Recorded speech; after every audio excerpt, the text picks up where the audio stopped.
आज की रोटी की अर्धदृश्य व्यक्त केले येशू ख्रिस्तांची मधुर नावाचे सप्रेम नमस्कार. आजची दिनांक 8 जुलै 2025 मंगळवार. मार्गदर्शन करणारा परमेश्वर, तुझ्या नावासाठी तू मला मार्ग दाखव आणि मला चालव. स्तोत्र 31 अध्याय 3 वचन. मनुष्य स्वतःला खऱ्या अर्थाने मार्गदर्शन करू शकत नाही.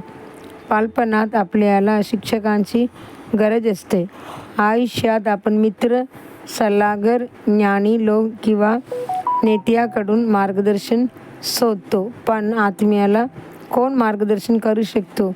मी अनेकांना मृत्यूच्या क्षणी पाहिले आहे. त्यांचे आत्मे अस्वस्थ, संभ्रमित आणि त्यांना न कळणारे की आता कुठे जावे, काय करावे. जो कोणी पापामध्ये मरतो त्याची आत्मा अपवित्र आत्म्याची अधीन होतो. आधाराकडे, नाशाकडे आणि नरकाच्या अग्नीमध्ये ओढला जातो. पण जेव्हा देवाचे एखादे मूल मरते तेव्हा स्वर्गदूत आनंदाने खाली येतात आणि त्या आत्म्याला स्वर्ग राज्यात घेऊन जातात.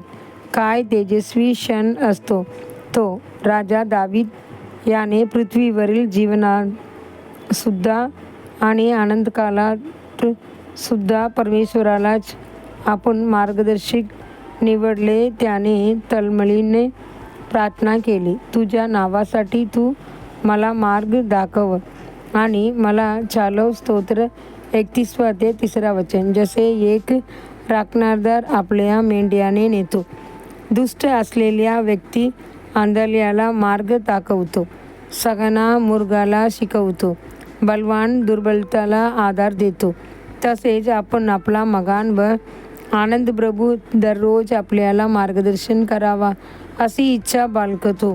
आणि सगळ्यात सुंदर गोष्ट म्हणजे आपला प्रेमळ प्रभू आनंदाने आपल्याला मार्गदर्शन करतो. म्हणून दररोज आपण म्हणूया, प्रभू आज तू मला काय करायला सांगतोस? कोणत्या मार्गाने मी चालावे? मी आज भेटणाऱ्या लोकांशी कसे वागावे?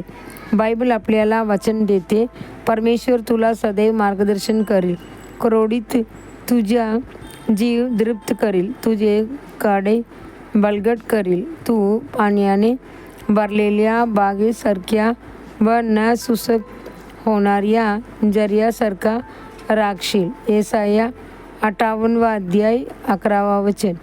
आज अनेक जण आपल्या इच्छेप्रमाणे चालतात, पण बायबल इशारा देते, माणसाला काही मार्ग बरोबर वाटतो पण त्यांचा शेवट मृत्यूकडे नेणारा असतो. नीतिसूत्र 14 अध्याय 12 वचन.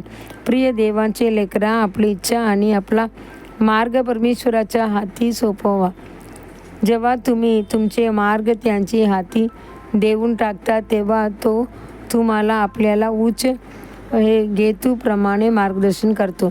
आत्मिक चिंतनासाठी वचन. तो मला आपल्या नावासाठी धार्मिकाने चालवितो.